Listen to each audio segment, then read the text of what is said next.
Hi hello welcome to our channel. నేను మీ సిరి. ఈరోజు మనం చెప్పుకోబోయే కథ నువ్వే కావాలని పార్ట్ 50. కథలోకి వెళ్లే ముందు వీడియోని లైక్ చేసి హైప్ చేయడం మిస్ చేయకండి ఫ్రెండ్స్. కూర్చొని వెనక్కి జరిగాను. ఆ వ్యక్తి నన్ను చంపేయడానికి అన్నట్టు వస్తున్నాడు. ఒక పెద్ద కత్తి బయటికి తీశాడు. భయంతో గట్టిగా అరిచాను. నా కళ్ళు ఆటోమేటిక్గా మూసుకుపోయాయి. నా చావు ఖాయమనిపించింది. బావా అనుకుంటూ ఏడ్చేశాను. అషు అషు అంటున్న బావ గొంతు వినిపించింది. బావా నువ్వు రావద్దు, నిన్ను చంపేస్తారు అని గట్టిగా అరిచాను. అషు అషు అంటూ నా భుజాలు పట్టి కుదిపేశాడు బావ. బావ స్పర్శ తెలిసింది నాకు. బావ వచ్చాడా అనుకుంటూ మెల్లిగా కళ్ళు తెరిచి చూశాను. నా ఎదురుగా బావ ఉన్నాడు. బావా మనం ఇక్కడి నుంచి వెళ్ళిపోదాం అంటూ బావ చేతిని పట్టుకుని కంగారు పడిపోతూ అన్నాను. అషు అషు ఇటు చూడు అంటూ ముఖాన్ని తన వైపుకు తిప్పుకున్నాడు. కళ్ళు తెరిచి బావ వైపు చూశాను. లైట్ వెలుతురులో నా రూమ్ కనబడింది. చుట్టూ చూశాను. నేను ఇంకా మా గదిలోనే ఉన్నాను. బావ కూడా నాతో పాటే ఉన్నాడు. అంటే ఇప్పటి వరకు నేను కలగన్నానా? కళ ఇంత పర్టికులర్గా మనం చూసినట్టే ఉంటుందా? నాకు ఇంకెన్నో కళ్ళు వచ్చాయి, కానీ నాకు ఎప్పుడు ఇలా లేదు, రాలేదు. అసలేం జరుగుతుంది? నా ఆలోచనలో నేను ఉండగా అషు అంటూ నన్ను హత్తుకున్నాడు బావ. అప్పటి వరకు భయపడిన నేను కొంచెం బావని చూడగానే రిలాక్స్ అయ్యాను. ప్లీజ్ బావా నన్ను వదిలేసి ఎక్కడికి వెళ్ళకు, నాకు చాలా భయంగా ఉంది. ఏడుపు వస్తుంటే ఆపుకుంటూ చెప్పాను. నేను ఎక్కడికి వెళ్ళను, సరేనా? భయపడకు అంటూ నా తల మీద నిమిరాడు బావ. అలాగే బావ కౌగిలిలో ఉండిపోయాను. ఏమైంది అన్నాడు నన్ను. కలొచ్చింది బావా, అది చూడ్డానికి కళ్ళ ముందు జరిగినట్టుంది, చాలా భయంగా ఉంది అంటూ కొంచెం దూరం జరిగి తల ఎత్తి బావ వైపు చూశాను. ఏం కాదులే, నేను వచ్చేసాను కదా అంటూ నా వెన్ను నిమిరాడు బావ. కొంతసేపటి వరకు ఇద్దరం మౌనంగా ఉన్నాం.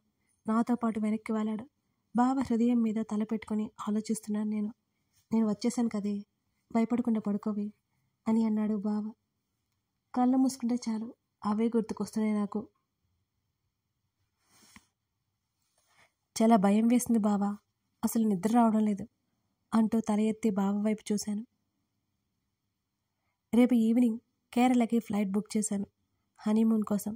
ఇప్పుడు బాగా నిద్రపోతేనే కదా రేపు జర్నీ బాగుండేది అని నవ్వాడు బావ. నన్ను మామూలు చేయడానికి అలా మాట్లాడుతున్నాడని అర్థమైపోయింది నాకు. సరే పడుకుంటాను అంటున్నా. నా నుదుటి మీద ముద్దు పెట్టుకున్నాడు. అలాగే ముక్కు మీద మరొక ముద్దు ఇచ్చి పడుకోవే, లేకపోతే నాకు ఇంకా ఏదో చేయాలనిపిస్తోంది అన్నాడు నా చెవి దగ్గర చిన్నగా. అప్పటి వరకు గమనించలేదు, కానీ బావ డ్రింక్ చేశాడని నాకు అర్థమైపోయింది.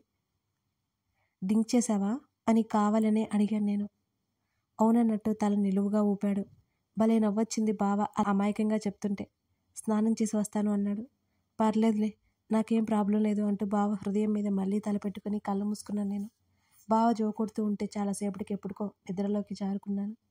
ఉదయమే లేటుగా మెలకువ వచ్చింది. నేను భయపడతాను అని ఏమో బెడ్ మీద కూర్చొని కాఫీ తాగుతూ ఫోన్ చూసుకుంటున్నాడు బావ. గుడ్ మార్నింగ్ బావా అంటూ మెల్లిగా లేచి కూర్చున్నాను నేను. కాఫీ తాగుతావా అని అన్నాడు. చిచి, నేను బ్రష్ చేయలేదు అని వికారంగా ముఖం పెట్టుకున్నాను. చేసి రాపో అంటూ బాత్రూమ్ వైపు చేయి చూపించాడు అదోలా చూస్తూ. చిన్నగా నవ్వుతూ బాత్రూంలోకి పరిగెత్తాను నేను. ఫ్రెష్ అయి వచ్చేసరికి మరో అరగంట పట్టింది. ఇంకా బావ గదిలోనే ఉన్నాడు నా కోసం. ఇవాళ ఆఫీస్కి వెళ్ళట్లేదా అని అడిగాను బావ వైపే చూస్తూ. బావ లేచి నా దగ్గరికి వచ్చి నా మెడలో ఉన్న చున్నీ సరిచేస్తూ మెల్లిగా నా మెడ వంపులో ముద్దు పెట్టుకున్నాడు. నా శరీరంలో నవనాడులో యాక్టివ్ అయిపోయినట్టు అనిపించాయి నాకు. నా కళ్ళు క్షణిక కాలంలో పరవశంతో మూసుకుపోయాయి. మెల్లిగా అలాగే నా హృదయం మీద ముద్దు ఇచ్చాడు. బావా అన్నాను చిన్నగా. గట్టిగా నన్ను హత్తుకున్నాడు. ఇవాళ వెళ్ళట్లేదు అంటూ నా భుజం మీద పెదవులు నిలిపాడు. బావ జుట్టులో వేలు పోనిచ్చి ఎందుకు అని తడబడుతూనే అడిగాను. చెప్పాను కదా హనీమూన్కి వెళ్తున్నామని అని అన్నాడు బావ. నిజమా అంటూ బావ నుంచి దూరం జరిగి బావ వైపు చూశాను. అవును అంటూ నా చెంప కింద చేతులు వేశాడు బావ. నేను ఆశ్చర్యంగా చూస్తుంటే నిజం అంటూ నా కింద పెదవిని 2 పెదవుల మధ్య పట్టి లాగాడు. బావ చెప్పేది నిజమే అనిపిస్తుంటే శరీరంలో వణుకు మొదలైంది నాకు. ఈరోజే వెళ్తున్నామా అని కళ్ళు దించి అడిగాను. అవును అని అన్నాడు. నా పెదవుల మీద తన పెదవులు చేరుస్తూ రేగింది నాలో, నా శరీరంలో. బావ టీషర్ట్ గట్టిగా పట్టుకుని బావ చెంప కింద చేయి వేశాను. కాసేపటికి నన్ను వదిలి నా నుదుటి ఉన్న బొట్టు సరిచేస్తూ పద అంటూ నాతో పాటు హాల్లోకి తీసుకొచ్చాడు. మావయ్య టిఫిన్ చేస్తున్నారు. డాడీ అన్నారు మావయ్య. మేము 10 days ట్రిప్కి వెళ్తున్నాం అంటున్న బావ వైపు ఆశ్చర్యంగా చూశాను నేను. వెంటనే తేరుకొని పరిగెత్తుకుంటూ కిచెన్లోకి వెళ్ళిపోయాను. వెళ్ళండి, దాంట్లో చెప్పడానికి ఏముంది అని అన్నారు మావయ్య. కిచెన్లో చున్నీ నలుపుకుంటూ నిలబడి కిచెన్ గట్టికి ఆనుకున్న నన్ను చూసి ఏమైంది అని అత్త అడుగుతుంటే, హనీమూన్కి తీసుకుపోతాడంట నీ కొడుకు అని కళ్ళు ఎత్తి అత్త వైపు చూశాను నేను. మా అత్త ఆశ్చర్యంతో నోరు తెరుచుకుంది. అత్త అంటూ అత్త భుజం కదిపితే అప్పుడు తేరుకుంది. ఏంటి నువ్వనేది? నువ్వు చెప్పేది నిజమా అని అడిగింది అత్త షాక్ అవుతూ. అవునన్నట్టు నిలువుగా తల ఊపాను. ఇంత మంచి విషయం చెప్పావే నువ్వు. నిన్ను తక్కువ అంచనా వేశాను కదే. పర్లేదు, నా కొడుకుని దారిలో పెడుతున్నావన్నమాట అంటూ అత్త నన్ను పొగుడుతూ నవ్వుతూ ఉంటే, అత్త జోక్ చేయకు, నాకంత సీన్ ఉందని నువ్వు అనుకుంటున్నావా? అంత లేదక్కడ అని నేను అంటుంటే, నోరు మూసుకోవే అని నా తల మీద ఒక్కటిచ్చింది మా అత్త. తల మీద దిద్దుకుంటూ మూతి ముడుచుకొని చూశాను నేను అత్త వైపు. తల మీద రిద్దుకుంటూ మూతి ముడుచుకొని చూశాను. అత్త అని చిరుకోపంగా అన్నాను. లేకపోతే ఏంటి, వాడు చెప్పేది నిజమేనా అని అంది అత్త. నాకైతే అనిపించడం లేదత్త అని నల్లగా ముఖం పెట్టుకున్నాను. చాలే రావే, ఈసారి నమ్మొచ్చేమో మనం. ఆశ ఎందుకు వదులుకోవడం అంటూ కిచెన్లో ఉన్న వంట పాత్రలు డైనింగ్ టేబుల్ దగ్గరికి తీసుకొచ్చింది అత్త. మా బావకి ఇడ్లీ అన్న ఉప్మా అన్న అస్సలు నచ్చదు. ఆల్రెడీ ఇడ్లీ చేసింది కాబట్టి బావ కోసం పూరీ వేసింది. బావకి వడ్డించి నేను పక్కన కూర్చొని తినడం స్టార్ట్ చేశాను. మావయ్య అప్పటికే టిఫిన్ అయిపోయి డైనింగ్ హాల్ దగ్గర నుంచి లేచి వెళ్తారు. అత్త కూడా మావయ్యతో పాటు వెళ్ళిపోయింది. బావా, నువ్వు అంటున్నది నిజమేనా అని అడిగాను నేను మరోసారి. నిజమే, అబద్ధాలు చెప్పనే నేను అని తింటూ అన్నాడు బావ. హనీమూన్ అనగానే కొంచెం కంగారుగా అనిపించింది నాకు. ఇప్పుడు ఎందుకు బావా, వెళ్దాంలే ముందు ముందు అంటున్నా నా వైపు సీరియస్గా లుక్స్ విసిరాడు బావ.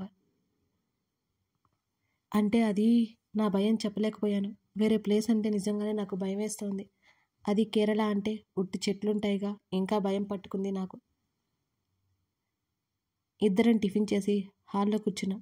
ఫ్లైట్ టికెట్స్ గురించి ఫోన్లో మాట్లాడుతున్నాడు బావ. అంటే ఫిక్స్ అయిపోయాడన్నమాట. నాకు అర్థమైపోయింది బావని చూస్తుంటే. మావయ్య వెళ్ళిపోయిన తర్వాత అత్త మా దగ్గరకు వచ్చి, విక్కీ, ఇది చెప్పేది నిజమేనా? మీ డాడీ కూడా అంటున్నారు అని ఆశ్చర్యంగా అడిగింది అత్త. అవునమ్మా, ఎలాగూ దీనికి హాలిడేస్ కదా, ఓ 10 రోజులు ట్రిప్కి వెళ్ళి వస్తాం అని అన్నాడు బావ. అరే, 2 రోజుల ముందు చెప్పొచ్చు కదా అంటూ హడావిడిగా సోఫాల నుంచి పైకి లేస్తున్న అత్త చేతిని పట్టుకుని లాగి సోఫాలో కూర్చోబెట్టేశాడు బావ. విక్కీ, టైం లేదు, ఏంటో చెప్పు అని అంది అత్త. అమ్మా, నువ్వు హడావిడి చేయకు, ఎక్కడికి వెళ్తున్నావు అసలు అని అడిగాడు బావ. ఎక్కడికేంట్రా, మీరు 10 రోజులు వేరే ప్లేస్కి వెళ్తున్నారంటే ఏమైనా తినడానికి చేద్దామని వెళ్తున్నాను అని అత్త అంటుంటే, అమ్మా, మేము హోటల్లో ఉంటాం, ప్లీజ్ నువ్వు ఇలాంటివన్నీ పెట్టుకోవద్దు. ఇంకో 4 గంటలు ఫ్లైట్, నైట్ కేరళ వెళ్ళిపోతాం అని చెప్పాడు బావ. 4 గంటలేనంట, రావే బ్యాగ్ సర్దుకొందు అంటూ నన్ను లాక్కెళ్ళింది మా అత్త. కొన్ని చీరలు నా ముందేసి ఇవి పెట్టుకో అని చెప్పింది అత్త. అత్త, నాకు కట్టుకోవడం సరిగ్గా రాదు, ఇవెందుకు? అంతేకాకుండా అక్కడ బయటికి వెళ్తూ ఉంటాం కదా, నేను చీరలు కట్టుకోలేను, నాకు చాలా విసుగు అని నేను చెప్తుంటే నా తల మీద మరొకటి ఇచ్చింది అత్త. అత్త అనుకుంటూ తల మీద రుద్దుకున్నాను నేను. అత్త వైపు చూశాను. నీకేం తెలీదు, నోరు మూసుకొని చెప్పింది చెయ్యి అని పైకే చెప్పి, నైట్ చీరలు కట్టుకో, నీకు వచ్చినట్టు సరేనా అంటూ నా చెవి దగ్గరికి వచ్చి చెప్పి దూరం జరిగింది అత్త. నేను అలాగేనన్నట్టు బుద్ధిగా తల ఊపాను. జాగ్రత్త అక్కడ, విక్కీ లేకుండా ఎక్కడికి వెళ్ళొద్దు, ఇద్దరు ఏది పడితే అది తినొద్దు అని అంటూ మరో అరగంట బోల్డ్ అని జాగ్రత్తలు చెప్పింది. అన్నిటికీ తల ఊపి నా లగేజ్ సర్దుకున్నాను నేను. ఫ్లైట్కి చాలా టైం ఉంది కదా, రెస్ట్ తీసుకో, మళ్ళీ జర్నీ చేయాలి, ఇబ్బందిగా ఉంటుంది అని చెప్పింది అత్త. పట్ట పగలే ఒంటరిగా నిద్రపోవాలంటే భయమేస్తుంది నాకు. అత్త, బావని పిలువు, బావ బ్యాగ్ కూడా సర్దాను, నాకు నిద్ర రావడం లేదు అని చెప్పాను నేను. సరే అని వెళ్ళిపోయింది. బావ రావడానికి 5 నిమిషాలు సమయం పట్టింది. ఆ 5 నిమిషాలు నేను ఎంత భయపడ్డానో నాకే తెలుసు. బావా, నీ డ్రెస్సులు ఏం పెట్టాలి బ్యాగ్లో అని అడిగాను నేను. నేను పెట్టుకుంటాను లేవే, ఇంకా 3 గంటల టైం ఉంది, కాసేపు రెస్ట్ తీసుకో అంటుంటే నేను అడ్డంగా తల ఊపాను. ఏమైంది అంటూ నా దగ్గరికి వచ్చాడు బావ. మళ్ళీ బావ డిస్టర్బ్ అవుతాడని నా భయాలేమీ బావతో చెప్పలేదు నేను. ఏం లేదు బావా, నిద్రపోతే ఎలా చెప్పు, నేను రెడీ అవ్వాలి, ఇంకా మిస్ అయినవి ఏమన్నా ఉంటే చూసుకోవాలి కదా, పెట్టుకోవాలి అవన్నీ అని చెప్పాను. నా మాటలకు నవ్వి నా చెవి దగ్గరికి వచ్చి, అక్కడ డ్రెస్సులు అంతగా అవసరం ఉండదనుకుంటా అని చిన్నగా చెప్పి దూరం జరిగాడు బావ. నా బుగ్గల్లో సిగ్గులు పూచే. వెంటనే కళ్ళు దించాను. ఏమన్నా ఎక్స్ప్రెషన్ ఇస్తావా అంటూ నా బుగ్గల్లాగాడు. పో బావా అని అంటుంటే, నేను కాదు పోయేది, మనమిద్దరం కలిసి వెళ్ళాలి అని అన్నాడు బావ. ఏదో ఒకటి అన్నట్టు ముఖం తిప్పి బెడ్ మీద సెటిల్ అయ్యాను. కావలసినవి పెట్టుకొని ల్యాప్టాప్ ముందేసుకుని కూర్చున్నాడు. నాకు కొంచెం వర్క్ ఉంది, స్ట్రాంగ్ కాఫీ పట్టుకురాపో అని అన్నాడు. సరే అని తల ఊపి వెళ్ళాను. కేరళ చేరుకునేసరికి రాత్రి అయింది. దూరంగా ఉన్న ఇల్లు చూసి కళ్ళు తెలేశాను. బావా, హోటల్కి కదా మనం వచ్చింది అని అయోమయంగా నేను అడుగుతుంటే, ఇవి కూడా రెంట్కి ఇస్తారు, 10 days రెంట్కి తీసుకున్నాను, మనకి కావాల్సిన ఫర్నిచర్ మొత్తం లోపలే ఉంటుంది అని చెప్పాడు బావ. సరే అన్నట్టు తల ఊపి లోపలికి వచ్చాను బావతో పాటుగా. ఆ ఇల్లు చాలా బాగుంది. బయట చూస్తే పాతకాలం నాటి గుడిసెలా ఉంది, లోపల ఏమో ప్రజెంట్ ట్రెండ్కి తగ్గట్టుగా ఉంది. బ్యాగ్స్ హాల్లోనే వదిలి ఇల్లు చూస్తూ ఉన్నాను నేను. డూప్లెక్స్ మోడల్లో పైన ఒక సింగిల్ బెడ్రూమ్ ఇచ్చారు. అదేమంత పెద్ద ఇల్లు కాకపోయినా ఒద్దికగా ఉన్న ఫర్నిచర్తో చాలా నచ్చింది నాకు అది. మా బ్యాగ్స్ తీసుకొని పైన రూమ్కి వచ్చాడు బావ. బెడ్రూమ్ కూడా చాలా నచ్చింది నాకు. విండోస్ తీయగానే దూరంగా నీటి శబ్దం వస్తుంటే, బావా, ఇక్కడ ఏదైనా సముద్రం కానీ నది కానీ ఉందా అని అడిగాను నేను. నది ఉంది అని బ్యాగ్స్ బెడ్ మీద పెడుతూ చెప్పాడు. చెట్టు కనిపిస్తుంటే వెంటనే విండోస్ క్లోజ్ చేశాను. ఉంచవే, మంచి గాలి వస్తుంది అని అన్నాడు బావ. నాకు చీకటంటే భయం అని చెప్పాను ముఖం ముడిచి. నా మాటలకి నవ్వుతూ, ఇప్పటి నుంచి ప్రతి చీకటిలో నేను తోడుంటాలే అంటూ కన్ను కొట్టాడు బావ. చిరుకోపంగా చూస్తూ తలదించుకున్నాను నేను. ఫ్రెష్ అయ్యి రాపో, డిన్నర్కి బయటకు వెళ్ళాలి, లేకపోతే మనమే కుక్ చేసుకోవాలి అని అన్నాడు బావ. నాకు కాఫీ పట్టడం తప్ప ఏ వంటలు రావని బావకు కూడా తెలుసు కదా. సరే అంటూ ఫేస్ వాష్ చేసుకుని బయటకు వచ్చాను నేను. బావ కూడా ఫ్రెష్ అయిన తర్వాత ఇద్దరం బయటకు వచ్చాం. మేమున్న లాంటి హౌసెస్ ఆ చుట్టుపక్కల అన్నీ ఉన్నాయి. చుట్టూ చూసుకుంటూ దగ్గరలో ఉన్న ఒక హోటల్కి వెళ్ళాం. అది కూడా హౌసెస్ వాళ్ళదే. ఆ ఫుడ్ అయితే నాకు అస్సలు నచ్చలేదు. రోటీ మాత్రమే తిన్నాను కష్టంగా. ఇద్దరం జ్యూస్ తాగేసి మళ్ళీ రూమ్కి వచ్చేసాం. వచ్చి రాగానే డోర్స్ క్లోజ్ చేసి వెనక నుంచి హత్తుకున్నాడు నన్ను. బావా అని ఉలిక్కిపాటుగా అన్నాను. నా మెడవంపులో ముఖం దాచు బావా. అది ఏంటిది, వదులు అని కంగారుగా అన్నాను. హనీమూన్కి వచ్చింది, ఎందుకే, వదలడానికా అని బావ చెబుతుంటే, నిజమా అన్నాను కంగారు పడిపోతూ. ఇప్పటి వరకు నేను ఏదో సరదాగా అనుకున్నాను, కానీ నిజంగానే తీసుకొస్తాడని అస్సలు అనుకోలేదు. హనీమూన్ అనగానే గుండె జల్లుమంది నాలో. బావా, అది ముహూర్తం చూడలేదు, ఇప్పుడేంటి సడన్గా అంటున్న నా నడుము మీద గట్టిగా గిల్లేశాడు. ఉలిక్కిపడి గట్టిగా అరుస్తూ దూరం జరిగాను. ఒక గెంతు గెంటాను కూడా. బావ గట్టిగా నవ్వాడు. ఎందుకు బావా గిల్లా అని మూతి ముడుచుకుని అడుగుతుంటే, ముహూర్తాలేంటే ముహూర్తాలు, నోరుముయ్ అని కసిరాడు బావ. నేను అలిగినట్టు చూసేసరికి, ఎందుకో ఏవేవో చెప్పి తిట్లు తింటావు అంటూ నా దగ్గరికి వచ్చి నా భుజం చుట్టూ చేతిని వేసి కబోర్డ్ దగ్గరికి తీసుకువెళ్ళాడు. బావ ఏం చేస్తున్నాడో అర్థం కాలేదు నాకు. కబోర్డ్స్లో నుంచి ఒక బాక్స్ తీసి నాకు ఇచ్చాడు. అదేదో డ్రెస్సు శారీనో అర్థం కాలేదు నాకు. ఏంటి బావా ఇది అని నవ్వుతూ అడిగాను నేను. చూడు అని అన్నాడు బావ. అందులో పొట్టి డ్రెస్ ఒకటి ఉంది. ఏంటిది? వికారంగా ముఖం పెట్టుకున్నాను నేను. డ్రెస్ బాగుంది కదా అని మళ్ళీ హత్తుకుంటుంటే బావని నెట్టేసి, చండాలంగా ఉంది, నాకు అస్సలు నచ్చలేదు, ఇంత పొట్టి డ్రెస్ ఎలా వేసుకుంటారు అసలు అని అంటూ వికారంగా ముఖం పెట్టాను నేను. ఎప్పుడు ఆ పొడవాటి డ్రెస్సులు తప్పితే ఇలాంటి వేసుకోలేదు కదే, బాగుందని తీసుకున్నాను అని బావ డిసప్పాయింటింగ్గా అన్నాడు. సారీ బావా, ఇలాంటివి నాకు అసలు నచ్చవు అని తలదించుకొని చెప్పాను. బావ కోసం వేసుకోవాల్సింది, ఇష్టంగా తెచ్చి ఉంటాడు కదా నా కోసం. సరే వేసుకుంటాను అనబోయేలోపు, సరే ఇది వద్దులే అని అన్నాడు బావ. పర్లేదు ఇటివ్వు అని అన్నాను నేను. వద్దులే, దీంతో ఏదో ఒక రోజు పని ఉంటుంది అని కబోర్డ్లో పెట్టేశాడు. సారీ బావా అని మెడ చుట్టూ చేతులు వేసి చెప్పాను.